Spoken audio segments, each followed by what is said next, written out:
Bem, bom dia a vocês. Bom dia. Eu quero agradecer o convite da organização do evento Computo, um evento muito importante, porque dificilmente você consegue reunir muita gente para poder se aprofundar, não apenas no tema, mas na perspectiva. A perspectiva da psicanálise, ela faz um enfrentamento à vida como ela é, usando um termo bastante Nelson Rodrigues, sem ilusões, sem suportes metafísicos, mas tentando compreender o funcionamento existencial, e isto traz à baila algo extremamente importante. Normalmente a gente tem concentração de pessoas em 3 níveis, ou na diversão, ou no shopping center, ou na religião.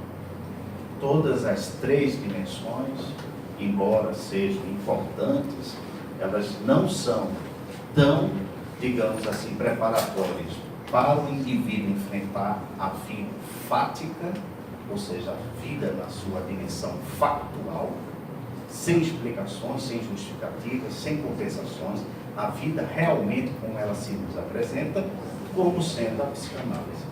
Quando a gente tem um encontro deste, Caruaru, eu até invejo não tê-lo na igreja, porque isso cria uma mobilidade social para fomentar um outro tipo de cultura de que nós carecemos. Vou interromper para dizer que a gente pode resolver esse problema do jeito que faz. Conversaremos depois. Bom, posso começar? Por favor. Não. Veja, a temática vai nos remete, tem 40 minutos, é isso?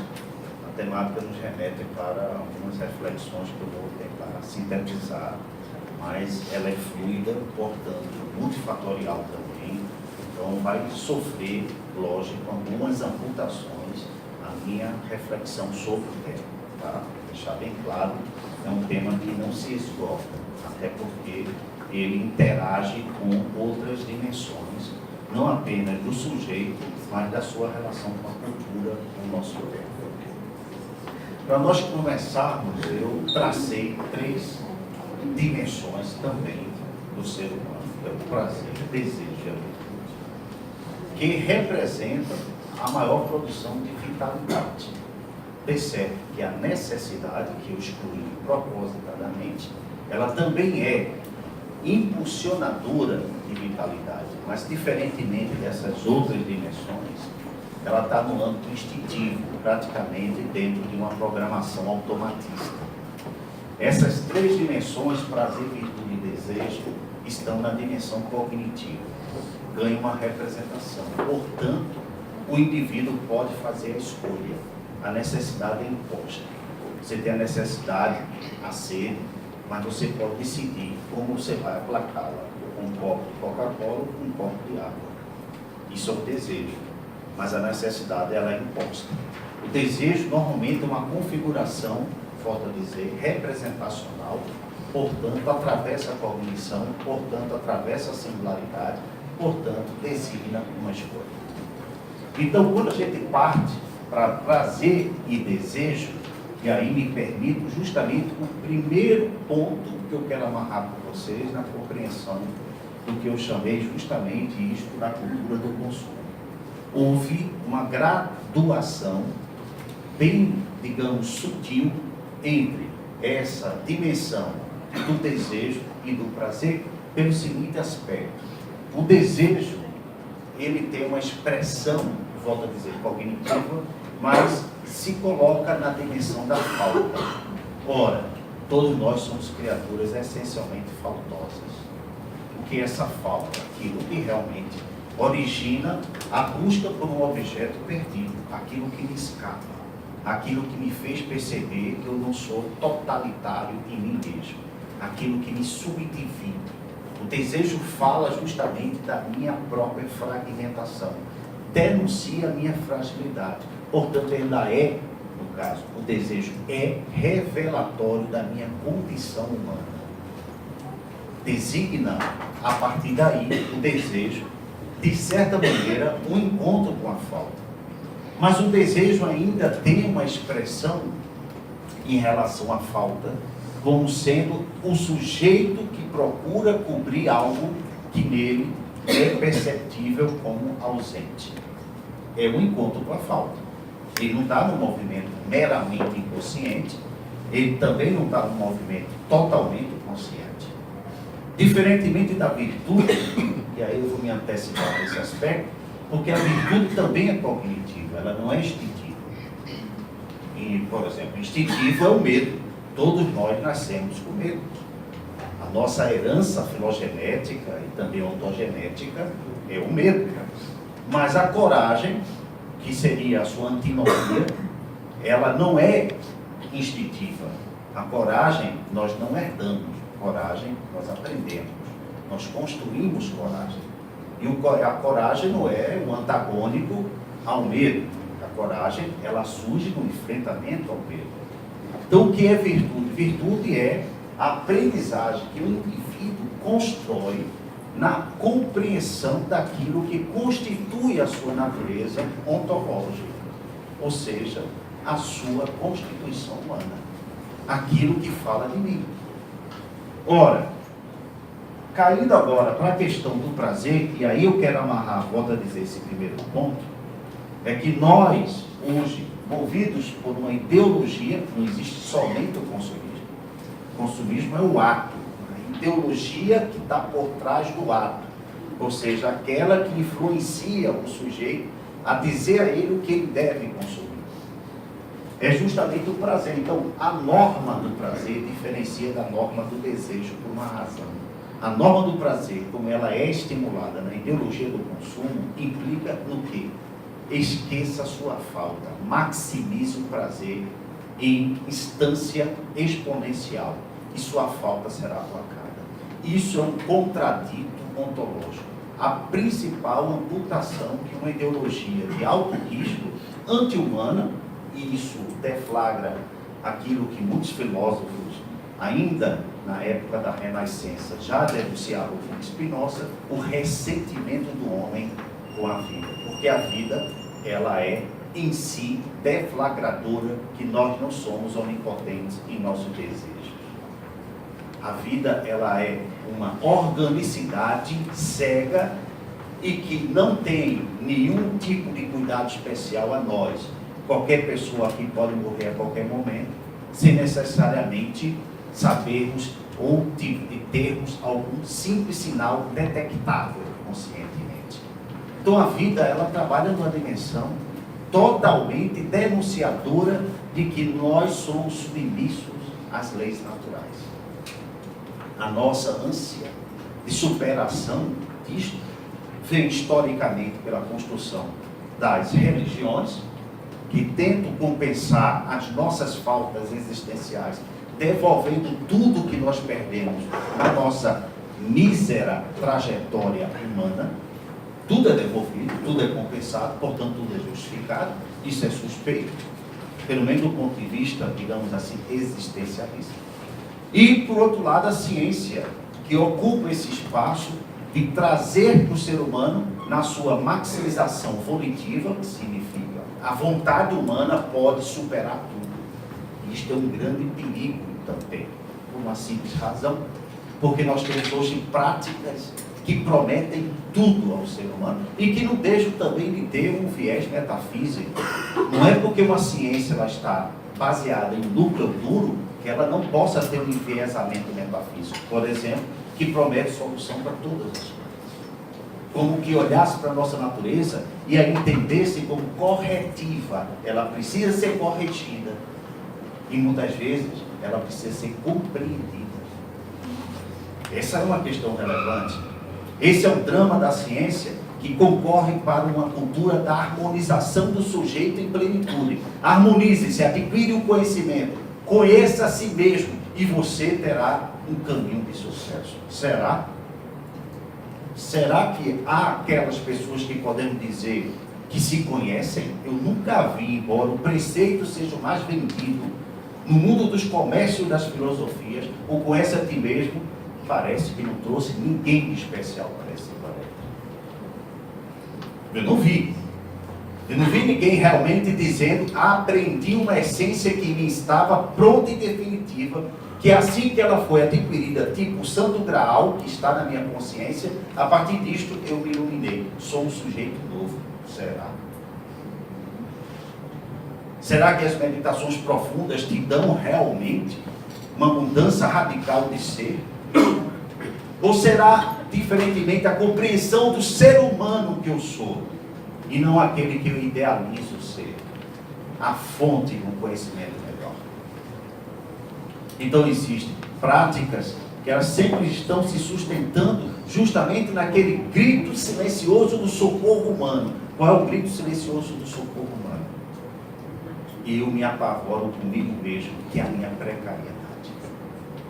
Em suma, como diria Lucrécio, filósofo pré-socrático, diversão, consumo, prazeres artificiais não passam de manobras desesperadas para esconder o nosso medo da morte. Porque temos medo da vida, como temos medo da morte.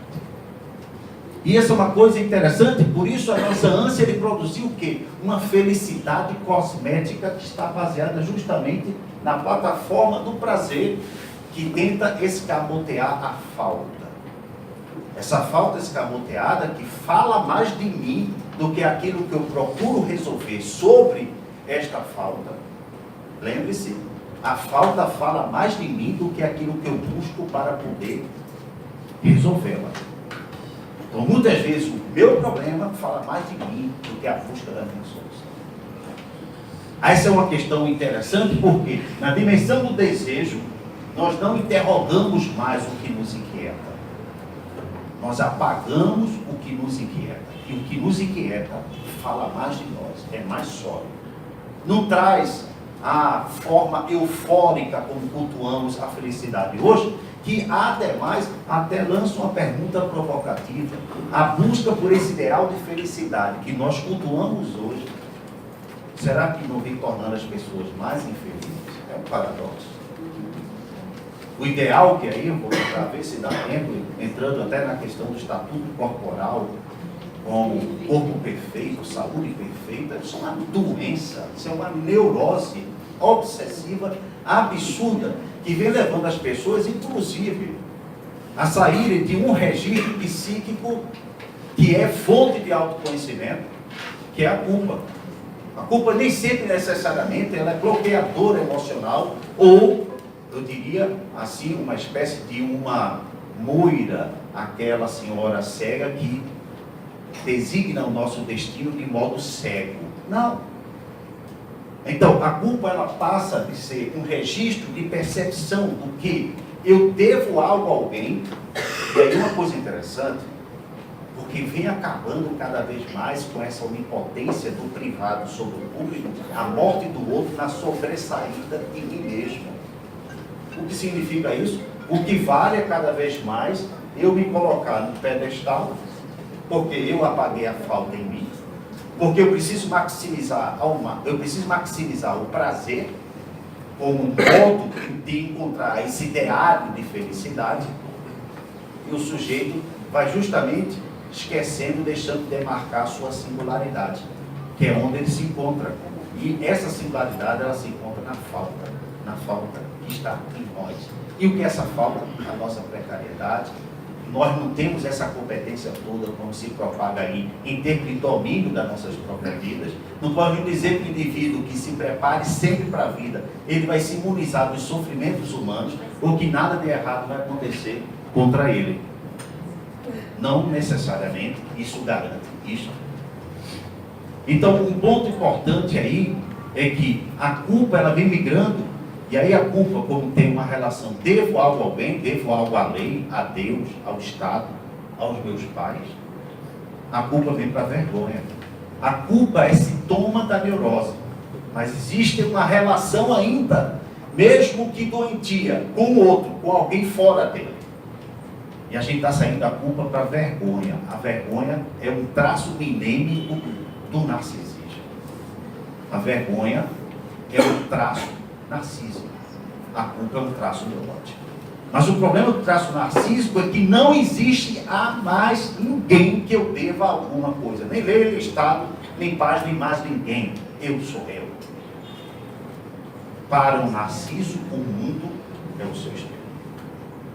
E aí dá nascimento não mais na ideia do desejo que ainda tem sobrevivência na dimensão da falta e fala da minha realidade intrínseca e me coloco na posição interrogativa sobre aquilo que me desconforta. Eu não vou para uma ideia do prazer, digamos, superestimado, ou uma forma de encobrir a minha falta e dizer eu posso tudo. Eu fico na posição intermediária da virtude, que significa uma aprendizagem em poder gerir a minha falta. A virtude te dá a condição de você se conhecer pela falta e não pelo esquecimento da sua falta. Esse é um aspecto interessante que eu queria destacar inicialmente. E aí nós damos nascimento em uma mudança de perspectiva de ética. Nós temos aí uma mudança de uma ética religiosa que vai se desfazendo com os movimentos renascentistas, progressistas e iluministas, que coloca na razão humana a possibilidade de encontrar o tão procurado paraíso perdido, o nosso objeto perdido, que dá nascimento desde nossa saída birrúmica do nosso ventre, do ventre materno. Algo nos falta. E essa nova ética que nasce é a ética republicana. E qual é o nascimento da ética republicana? Você pode, através do seu trabalho e através da sua inteligência, encontrar o seu progresso. Isso confere ao indivíduo um poder que ele nunca teve na história da humanidade. Porque o seu poder era regulado pelo Estado, pelo Império, pela dinastia, por Deus. Mas nunca foi tão concentrado o poder em um ser humano como a partir da Revolução dos Direitos Humanos, promulgada pelo Iluminismo, pela Revolução Francesa, que deu nascimento à ética republicana. E essa ética republicana ela ainda ganha mais força numa outra ética que deu nascimento no casamento entre a ética republicana, a democracia, conjuntamente com a ética utilitarista que nasce na Inglaterra, que propõe o quê? Não apenas nós podemos ser livres, podemos, além de ser livres, podemos ser autores de nossas vidas, portanto, podemos tudo e encontrar essa felicidade tão almejada, como também, além de tudo isso, a gente pode, através da ética utilitarista, entender que o prazer é o grande sentido da felicidade. Se não houver prazer, não há felicidade. Essa é a conjunção perigosa, porque é impossível você entender felicidade num estado contínuo de alegria. Você não consegue ter sustentação total. Então, o ponto que faz com que a ideia do consumo ganhe fôlego é ter criado um novo paraíso para nós. Esse é, como costumo dizer, o primeiro trauma civilizatório iluminista, que implica justamente naquela ideia de Moisés, que passa 40 anos conduzindo o seu povo já fica desiludido, repentinamente se cansa e resolve não mais seguir Moisés, que o deixa em uma terra fértil, cuidando ainda do seu rebanho, e vai se refugiar no Monte Sinai, passando ali anos de meditação para trazer uma perspectiva nova para aquele povo, um sentido novo para aquele povo. E qual é o sentido que ele consegue trazer? Os 10 mandamentos. Mas aí a sua surpresa é impactante quando ele chega lá e vê seu povo totalmente tomado por uma nova perspectiva, um culto diferente, aquele que ele esperava encontrar o seu povo, que era um culto ao bezerro de ouro. Ou seja, o propósito humano foi desviado para o bezerro de ouro. O nosso tempo deflagra aquilo que Marx chamaria de fetiche, que significa a busca por algo sobrenatural, no nosso bezerro de ouro contemporâneo. Qual é o nosso bezerro de ouro contemporâneo? O consumo. Qual é o nosso bezerro de ouro contemporâneo? Essa felicidade que foi desenhada e não se ajusta à natureza essencial do ser humano. Qual é o nosso bezerro de ouro? Eu quero a todo custo me realizar. Eu quero a todo custo entender que eu tenho muitas competências e muitas vezes essas pessoas que são doutrinadas a acreditarem que têm supercompetências, repentinamente elas passam pela vergonha narcísica, volto a dizer, a vergonha é o registro do narcisismo, de que elas não estão conseguindo alcançar aquilo que elas acreditaram. Porque nós somos criaturas, digamos, precárias, dotadas de faltas. Esquecemos aspectos da nossa própria natureza em prol de um idealismo sobre-humano, mais uma vez, em busca de um bezerro de ouro, que nós todos fomos alienados e que perdemos o nosso discernimento. Então, as seduções hoje são muito altas para o nosso tempo. É muito fácil porque temos muitas escolhas, mas não é a multiplicidade de escolhas que designa a liberdade. Porque a liberdade não é a ausência do que eu não tenho o que fazer, a quem me prender. A liberdade pressupõe uma prisão. Prisão àquilo que eu entendi como melhor para mim. Não é liberdade, não tenho o que fazer ou só fazer quando eu quero. Liberdade pressupõe mais dever do que direito. E essa é uma fundação do nosso tempo. Nós, movidos justamente pelo prazer, nós criamos uma outra moral. Qual é a moral? A moral dos direitos. E não é mais a moral das virtudes. Por que a moral do direito? A moral do direito coloca o indivíduo acima do público. Ele é o alvo dele próprio. E aí, ele tem o direito a tudo. Tem o direito de ser amado. Mas ele não tem o dever de se fazer merecedor de ser amado por alguém. Tem o direito de ser rico, mas não tem o dever de lutar e fazer justiça para acumular riquezas. Então a pessoa fica na posição passiva e aí vem o grande comprometimento disso tudo, que é a morte do outro. O outro passa a inexistir para esse eu inflacionado, essa onipotência que lhe foi conferida, que ele pode tudo, que ele, através dos direitos de que ele é usufrutuário, a ele cabe tudo. Então ele vai perdendo justamente a noção da realidade. Essa realidade deflagra a verdadeira natureza humana precária e faltosa. É um indivíduo que vem esquecendo que ele precisa lutar para ter alguma coisa. É um indivíduo que precisa entender que ele tem deveres com os outros. É um indivíduo que precisa entender que a vida não está debruçada de joelhos para ele. Em verdade, essa é uma grande consequência hoje que adoece as pessoas e que as levam a um processo paulatino de depressão, porque se dão conta que aquilo que estavam tanto procurando não era do modo como haviam dito. Então, muitas vezes, esse indivíduo que tenta escapar da sua própria falta em busca de um novo bezerro de ouro, são as pessoas hoje que nós encontramos mais adoecidas psiquicamente. E onde estão essas pessoas adoecidas? Quais os seus sintomas? Eu vou usar um termo de Foucault muito interessante. Deflagramos o narcisista por ser aquela personalidade do empresário de si.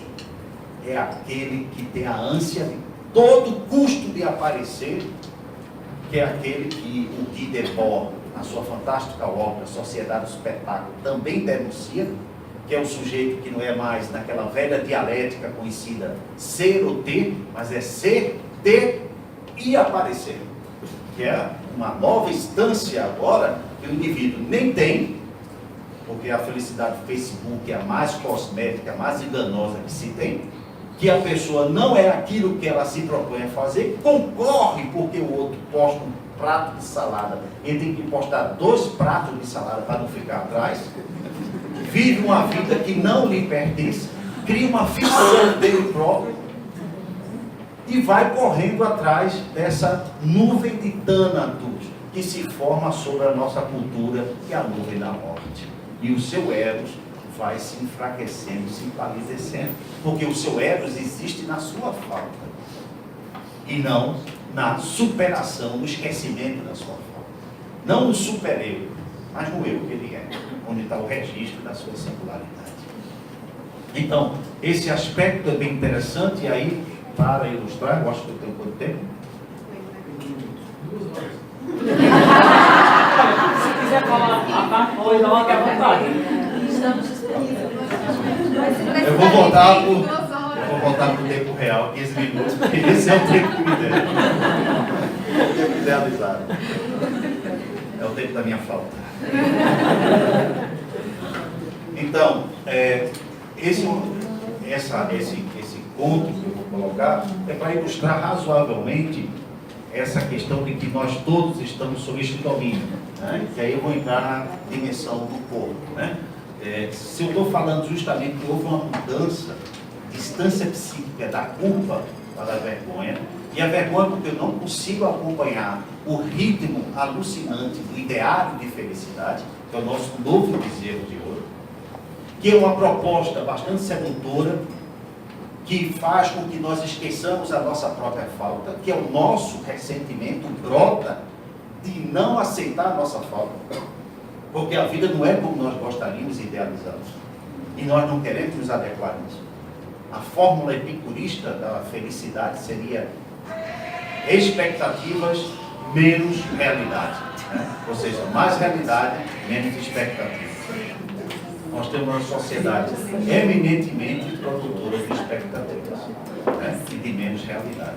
Então, esse conto que eu trago é do Essa de Queiroz, que faz uma provocação irônica com a passagem das Ilíadas Homéricas, que vocês devem conhecer. É um pequeno trecho quando Ulisses sai com 20 anos na sua chamada Odisseia e vai para guerrear em Troia, e a partir do momento que ele adquire todos os trunfos de ser um novo herói, onde ele consegue vencer as batalhas, ele finalmente estaria para voltar para aquele verdadeiro sonho que ele descobriu depois de toda a sua viagem heróica.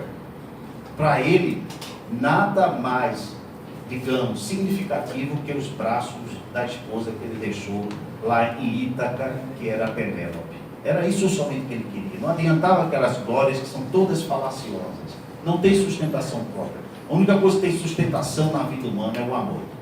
E não é esse amor piegas, é um amor consistente. O amor que é aquele afeto que fala de mim na minha fragilidade. O Adorno, da escola de Frankfurt, já tem um trecho que diz o seguinte: quando você quer saber se alguém realmente o ama, conte todas as suas fragilidades, se ele não condenar nenhuma delas, porque ele realmente se encantou por você. Porque o sujeito forte, o sujeito forte não é o sujeito que nega a sua fragilidade. O sujeito forte é aquele que conhece a sua fragilidade, se estabelece na sua fragilidade, que interroga a sua fragilidade. Portanto, o fraco é que nega a sua fragilidade, o forte é quem a absorve. É diferente, né? Então,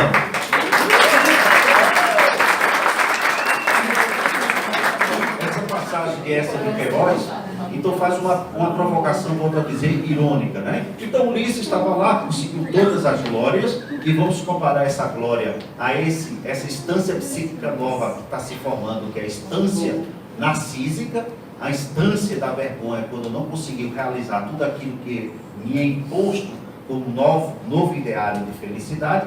Então ele resolve descansar na sua viagem de retorno numa ilha chamada Ilha de Calipso. E a Ilha de Calipso, ela é dominada por uma ninfeta, uma deusa de beleza extenuante, chamada Calipso. Portanto a ilha era de sua propriedade, e essa ilha tinha peculiaridades das mais sedutoras possíveis. A ilha era tudo perfeito. Quem não quer a perfeição? Tudo.